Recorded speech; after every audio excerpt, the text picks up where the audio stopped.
Morning, everybody. Welcome to Betway's Way to Win. Hope you had a good public holiday and you're all good and relaxed and enjoyed all the time with the family. First of 8 races, Daryl's with me, and we're talking on Wednesday morning about what's going to happen at the Vaal today or Thursday. And number 2, Raceway, tops the boards in a maiden handicap, 22 to 10 favourite.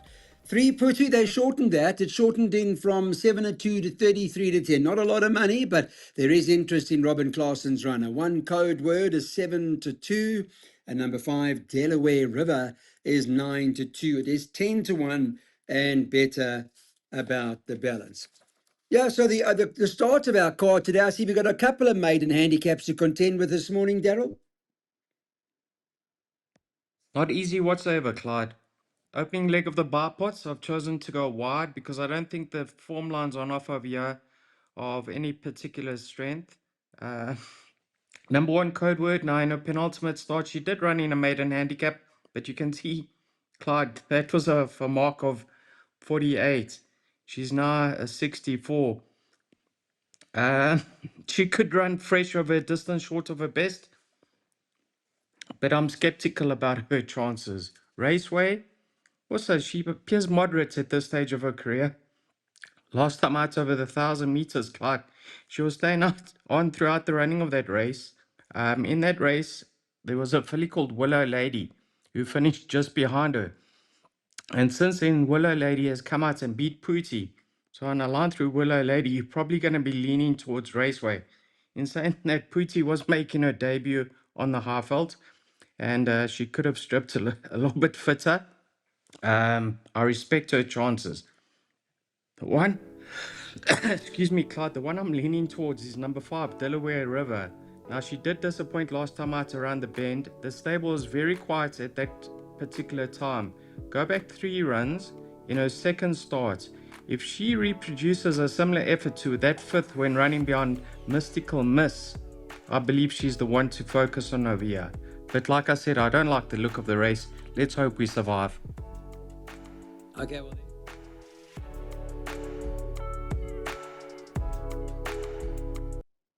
Second race, let's get our place accumulators on. Scratch the 4. Number 7, Underdog's the favourite to win this maiden handicap at 16 to 10. A promising run from him last time out. 1, Ubermensch is priced up at 22 to 10. 3, Storm Burst is 33 to 10 this morning on Wednesday morning. 2, Trip to States has drifted out to 11 to 2 after opening at 5 to 1. And the 5, In the Willows, is 8 to 1. There's one other. The 6 horse is priced up 25. Scratch the 4. All runners quoted. I'm kind of leaning towards Ubermensch here, Daryl. I know it's a tricky race, and then Underdog's got a huge winning chance. I'm leaning towards Ubermensch, my side. And your side? Well, Clyde, he's certainly the best horse in the race. I mean, he's set to carry the top weights of 60 kilograms, but once again, it's a maiden handicap, and his comeback effort was fair. Clearly, he needs another one to be possibly at his best, but he should run a fair race over here. I just think he's got a lot of weight to give away to his rivals over here. I mean, look at Underdog. Underdog set to carry 49. That's 11 kilograms in receipt from Ubermensch. I don't know if he's capable of giving him that much weight. What I do want to add is I'm not a fan of the King Bluetooth form line, but one can say Underdog did run his best race to date last time out. He's back over the same course and distance. He's once again in a handicap, and with 49 to shoulder, he should certainly confirm the form with Stormburst because he finished slightly ahead of him, and because of the apprentice allowance, he's better off at the weight. So Underdog must have some sort of chance. I'm looking for major improvement from number 5 over here in the Willows. Now, form line doesn't read too great. 22 lengths, 31 lengths, 10 lengths. But Echo Check last time out bolted up by 4 odd lengths. And since then, he's been rested and gelded. Not only has Echo Check franked that form, but there's several other second placings from that form line. Whereas the King Bluetooth form line is dead. I think there's 5 runners or 6 runners, and 5 of them have run unplaced. So Clyde, in my mind, number 5's the improver in the Willows. Okay, I'm not sure the 8 to 1 is going to last too long. You picked up on something there.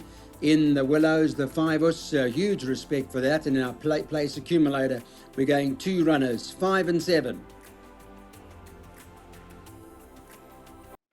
Okay, we're done with the maiden handicaps now. This is just a maiden plate, and it's over 1,600 meters. Scratch number 1. It's over the mile. Remember, we're on the Vaal straight course, so make a note of that. And there are 10 of them that are going to the gate. The 11 Sword of Light has been backed in from 13 to 10 to 12 to 10, so there's money for her. For Universal Girl, they haven't budged her price. She's still 5 to 2. 5 Amaze Me is 9 to 2. Number 2, Madame Parlor, has drifted out to 6.5 to 1 after being at 6 to 1. And then you can get 20 to 1 and better about the balance. So, sort of like one good run to date, promising effort over the 1450, going the mile now, Daryl. The most interesting thing for me, I mean, I'm not one for times. I'm not one for times, to be quite honest. But you see, she ran on the 11th of September over 1450 meters. Have a look at her winner's time 89.04, right? And then you get a horse like Nothing Compares, who ran the same day in a 1450 in another race. And look at her time, 1.5 seconds faster, 87.81. It is around the bend, and I don't want to pay too much attention to it, but does that worry you at all? Not at all, Clyde. Not in the slightest. Let me just put it to you this way: if Nothing Compares beats Sort of Light, I must honestly give up the game. Um, I think they chalk and cheese. Clyde, we must go into this race with confidence. Lucky Hoodlarcus's horses last week at the Vaal were on fire. His stable has come back in a big way, and follow stables when they hit form.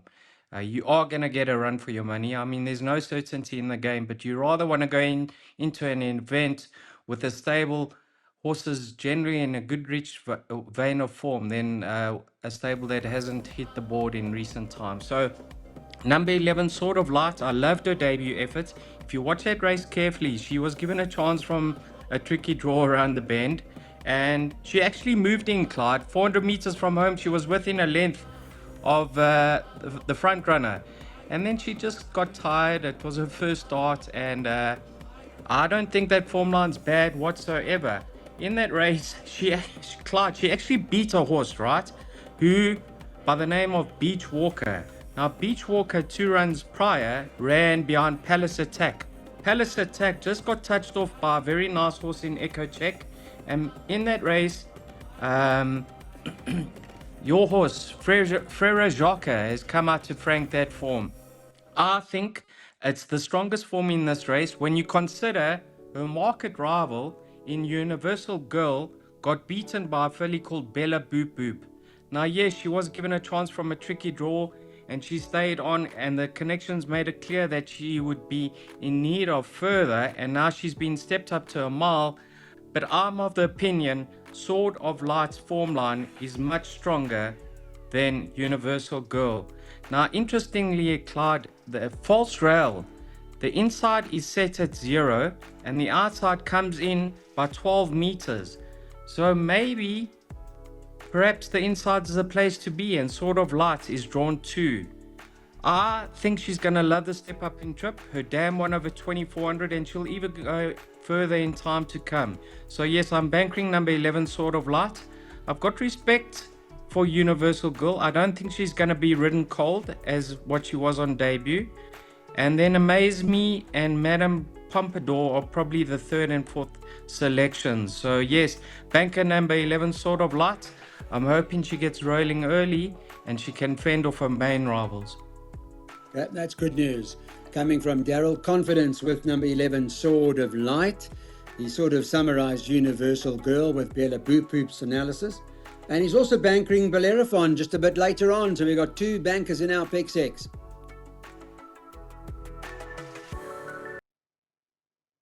Welcome everybody to Betway Weighted to Win. We're now talking about race number 4 on the card. It's jackpot time.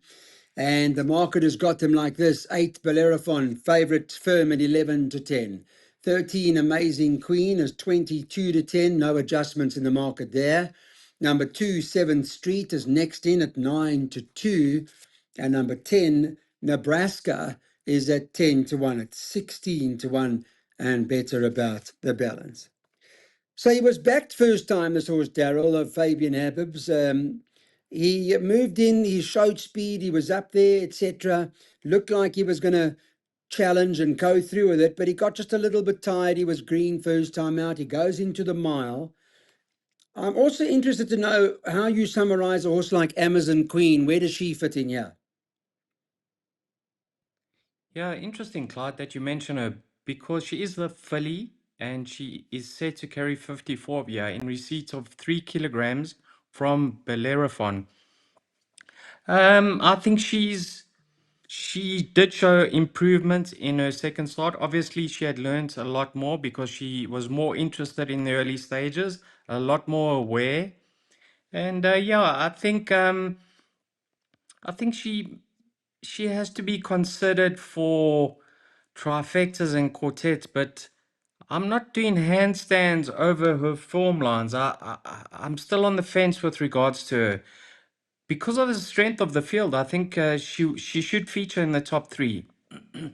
Now, Bellerophon, Clyde, you made it clear now when you opened up that there was a lot of money for this individual on debut. And I always think up the vaal over 1400 and a mile. It's a difficult race to win. You said he got tired in the latter stages. I thought he was caught a little bit flat-footed going through the 400 to the 200, and then he stayed on. He wasn't, in my mind, fading late. And now he's been stepped up to a mile. By now we'll know if we're alive or not, Clyde, because he's drawn right up the inside. And I'm hoping that's the place to be. I had a look at his breeding. He's Dam, one over 1800. He's a half brother to Solar Sail, who ran third in the Grade 1 Derby. And in his last start, I touched on it in the previous summary, that Frere Jacques has franked that form. So I'm hoping Fabian can do us a favor, well, two favors in the space of a week, with Echo Check and Bellerophon. Bankered him in all my perms, and I think he's going to prove very, very hard to beat. Now, in a line through Palace Attack and World Order, he should have the beating of 7th Fleet by approximately three lengths, and obviously he's got more scope for improvement. Yes, so Clyde, banker number 8 in all bets. Okay, we've got that in our jackpot. This is a look at our first jackpot today. Take a look. It's not expensive. Let's get on. Okay, Daryl, let's go to race 5 now. It's a handicap at the 68. It's over the mile. And note that there are 8 of them going to the start. Not many changes to the betting. It stays the same as yesterday. 1 Dylan's Champ, 33-10. 3 Sheets and Goggles, joints at 33-10. Number 4, Matazio's at 7-2. Number 6, Gamer, 4-1. 2 Spy Stories, the only change, has gone from 9-2 to 5-1. 7-1, the 5, Hopscotch. And then what have we got? 20s, I think, about Oklahoma Twister, and 33 about King Bluetooth. So all runners quoted in the betting. I thought Dylan's Champ, Sheets and Goggles, and Matazio were really the 3 for me. Daryl, your end? In order, Clyde, 2, 6, 1. Now, Matiazo and Sheets and Goggles. I mean, yeah, they're both in fine form. Sheets and Goggles unbeaten over the mile. And Matiazo, fair post-maiden effort. Now, Matiazo is 3.5 kilograms better off for 3 lengths. They're in open company over here. Let's see how they go. They're my, what did I say? My 4th and 5th selection. So they don't form part of my jackpot, Clyde. Just want to tell the viewers that because I had 2 bankers in my pick 6, I opted to go, I think, 5 or 6 runners here. Whereas my jackpot, I don't think there's gonna be much potential if we go that wide, because we do have fields in a few of the legs coming up. So I've only opted to go my top 2 choices. Now, if you go back in form, Clyde, to the Sea Shanty run, you'll see that Dylan's Champ beat Sheets and Goggles and is 5 kilograms better off with Sheets and Goggles. So on paper, you have to believe that Dylan's Champ should be able to confirm that form, hence him being my 3rd choice. Now, Spa Story, if you watch his last two starts over 1200, you'll see on both occasions he's doing his best work late. I would have loved this race to be 1400 meters, but Clyde, in saying that, he did win his maiden over a mile, so it shouldn't really pose an issue. I'm in his camp over here. Number 2, Spa Story, I think he's in fine form currently, and he's certainly off the right mark. Stable Companion Gamer. Now, he appreciated coming back to a mile last time out. You can see he's another one that also won his maiden over a mile. And St. John brought him back in trip over this very same course and distance. And it was a lovely effort on paper. He ran second to Capola. But if you have a look at that form line, I think there have been 6 odd runners, and 5 of them haven't run a place. But in saying that, what you see is what you get with him, and he's never far off, and he should be competitive once again. If you like his chances, Oklahoma Twister's not too far off him and meets him on 2 kilograms better weight terms. So a nice trifecta inclusion in number 7, Oklahoma Twister. Like I said, in order, Clyde, 2, 6, 1. Okay, so you're going St. John Grey's horses. 2 Spy Story and 6 Gamer for Daryl. He's taking his chances in the second jackpot. On to race 6 now. This is a handicap at the 70 level, and we're going over 2,000 meters. Number 1, Lava Lamp. She's priced up at 7-2. She's got that big weight to carry, although she does have the apprentice taking the 4 kilos off. She's 7-2. She takes on the 7, Kiss of Fire, who's priced up 4-1, 11 Full Go. He's priced up at 6-1. Number 4, Voltivace, is priced up at 7-1. 3, Rosie Lemon, 8-1. 5, Cartagena, 8-1. Number 9, That's Magical's got, well, there's a bit of money for that. There's a little bit of support into 9-1 from 10-1 for the Aussie horse, That's Magical. And then 14-1 and better about the balance. Even a little bit of my Shruti Chabelle, who's dropped in the ratings and giving a small squeak. Do you think that sort of weight, can she carry Lava Lamp in this outcome, Daryl? Oh, Clyde, Yazafili, that's only had 5 starts to date, and since she's been stepped up in trip, she's loving life. I mean, she's won her last 2 starts. Um, she's obviously strengthened up, and she's appreciating the extra distance that she's been competing over. She has been off the track for 2 odd months. I want to see how she goes. I don't know where she is. I don't know if she's primed for this race or what the situation is, but I can see her featuring. I'm playing to beat her because I think this is a very competitive race, and I'm just playing a bit against the grain over here to try boost my exotic dividends. Now, I like the fact that you touched on number 2, Chabal.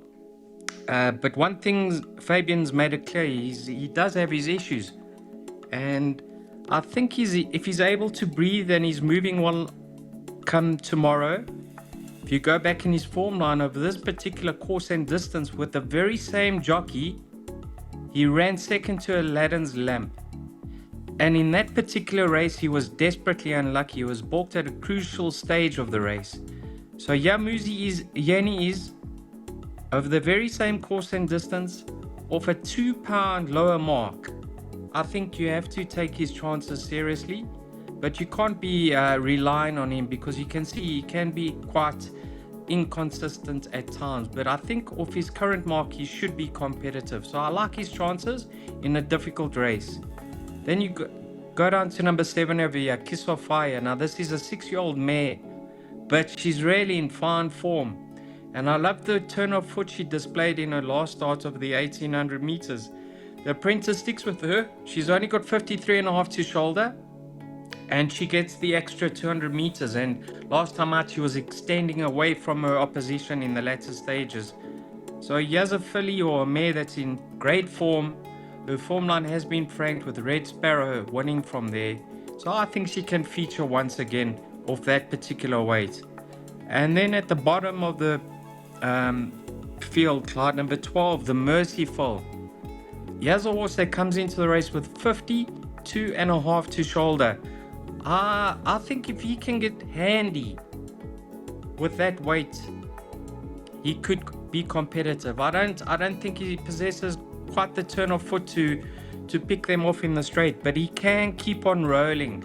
And if he finds himself in front or second on the fence and gets the run of the race, I think he can spring a bit of a surprise. Another one that you can't entirely rely upon. So I'm just suggesting a swinger box in this race. My two roughies with Kiss of Fire, who, like I said, is in great form presently. So maybe we can show a profit of here, Clyde. Like I said, I don't like the look of the race. There are a couple of shrewdies that you've identified in the race, and well, what it does pretty much say, I think, from what we've just heard, it's got upset written all over it. Race number 7 is the Betway Summer Cup 29 November MR76 handicap. It's over 1,200 metres and scratched here number 8. 2 Palace Prince, an emphatic winner of his last start, is favourite at 22 to 10. Sereno Moodley here to do the job again for St. John Gray. 6 Xenophon is 22 to 10, impressive winner of his last start. 10 Falcon Strike, there's been interesting support for this, was 7 to 1 and is shortened to 5 to 1. This is all Wednesday morning. Closer to race time, you guys will have a look. 1 Hong Kong drifted out to 6.5 to 1 after opening at 6s. And then you can get, what price, the 9? Beemanesque gone from 8 to 1 to 10 to 1, and 10 to 1, number 3, Biofarmer. In the manner that Palace Prince won his last start, Daryl, he looks hard to oppose. Obviously, the other horse that one needs to be taken into consideration is that horse Xenophon. He's just won his maiden, I know that, but he could be on the up. Yeah, I mean, you have to be impressed with the way Palace Prince won his latest start, Clyde, over this very same course and distance. Now we know he's got one eye, and all his races up the straights have clearly been uh, his best form to date. His 2 runs around the bend, he was far from disgrace, but up the straight, he's a different sort. And the manner in which he turned it on last time out was really impressive, and it certainly impressed the handicappers. He was given the maximum £8 or 4 kilogram penalty. I don't believe that's going to stop him. Yes, it will make his task a little bit more difficult, but he's a 3-year-old and he's on the upgrade, and he's ought to have come on with that win. I believe the connections were very impressed, particularly Sereno Moodley last time out with what he felt. And let's just hope that he can reproduce a similar effort, because I can see him making it 3 wins from 7 starts and possibly going on with it. So really keen to see how he features at the Vaal on Thursday. Now he does have opposition over here, because number 9 Beemanesque is 4.5 kilograms better off with him. They're drawn on opposite sides of the track, and if the goings favor towards the inside, it could make it very, very interesting. But surely, Clyde, he has more to come than Beemanesque. Now, Beemanesque is a 5-year-old, only raced 11 times in his career. He's clearly got his issues, but his comeback effort was decent. He only found 1 too good on that occasion, and he should certainly strip fitter. Doesn't form part of my play, but if people want to go a little bit wider in this particular event, number 9 Beemanesque is my third choice. Now, I have backed up the favorite with Xenophon. Clyde, we can certainly take it for granted that he has, barring injury, this horse has got more to offer. I loved his turn off foot he showed last time out. Yes, the winner on that, the runner up on that occasion, Power of Pills, was returning from a lengthy layoff, and she tired in the latter stages. But he won with a lot in hand, and I think of his current mark, he could be way ahead of the handicapper. And in a couple of months' time, we're going to be looking back and saying, how did we let him run loose off that mark? So I certainly won't be surprised to see him win, or certainly pose a big danger to the favorite, Palace Prince. So in order, Clyde, 2, 6, 9. I'm fairly convinced that we're on the top two, the right 2 of here, numbers 2 and 6. Okay, let's see how they perform. Palace Prince, certainly the horse to beat. Eighth and final now. Let's take a look at what there's some interesting moves in the market for a few horses. This, just by the way, is a 66 handicap over 1100 meters. The money's for number 5, Time for Charity, from 2 to 1 into 17 to 10. So she shortened. One in the ether has also shortened from 9 to 2 to 4 to 1. 2 Western Wishes stays at 11 to 2. Number 3, Captain Efficient, a little bit of a nibble, shortened 7 to 6. Number 4, Princess Lola. They've taken the 8 to 1 about her. She's now 6 to 1. And the 6 File Millions is staying at 8 to 1. It's 14 to 1 and better about the balance. It's a quick one, Daryl, an 1100 handicap in the E division. What's your choice? God, get behind Trent Mayhew. Shame, he's going through a terrible time. And before his injury, he was riding winners upon winners, Clyde. And we haven't seen him in the winners' enclosure for a good couple of months. I think he gets a great opportunity in here in number 2, Western Wishes. Yeah, she is a 6-year-old mare, but she's having a peak run, and that indicates to me that she's in a really good space. Last time out, second run after arrest, Manu tried something different. He said, let me give her a chance over a mile, and she never featured. Back up the back in trip to 1100. In her penultimate start, when she was returning from a short break, she disposed of Unicorn Alert. In that race was across the bow. He's come out and won since then. Sunset Warrior ran third in that race. He's a fair sort himself. So I think if she can reproduce a similar effort as what she did in her penultimate start, she may prove to be the right one. In the ether and Time for Charity, I mean, they flashed past the post as one last time out. There's absolutely nothing separating the two once again. And Time for Charity is clearly in great form, so she should be there once again. Let's see how she goes. I'm not rushing off to take her current price. And then Princess Lola, she had excuses last time out when finishing behind Time for Charity, but she is 2 kgs better off, and she's back up the straight, and I find that very interesting. So I've included her in my exacta box. It's a tricky event to end off proceedings. I've just suggested an exacta box with my top 4 choices, numbers 2 and 4. I'm hoping they feature and we can go home on a winning note. Okay, thanks for that. That's the wrap of the 8th and final. Thanks, Daryl. There we go. The 8th race on the card, and it should run at about 4:45. That's our weekly preview of the vaal meeting. Thanks, everybody. We'll be back again in Port Elizabeth on Friday.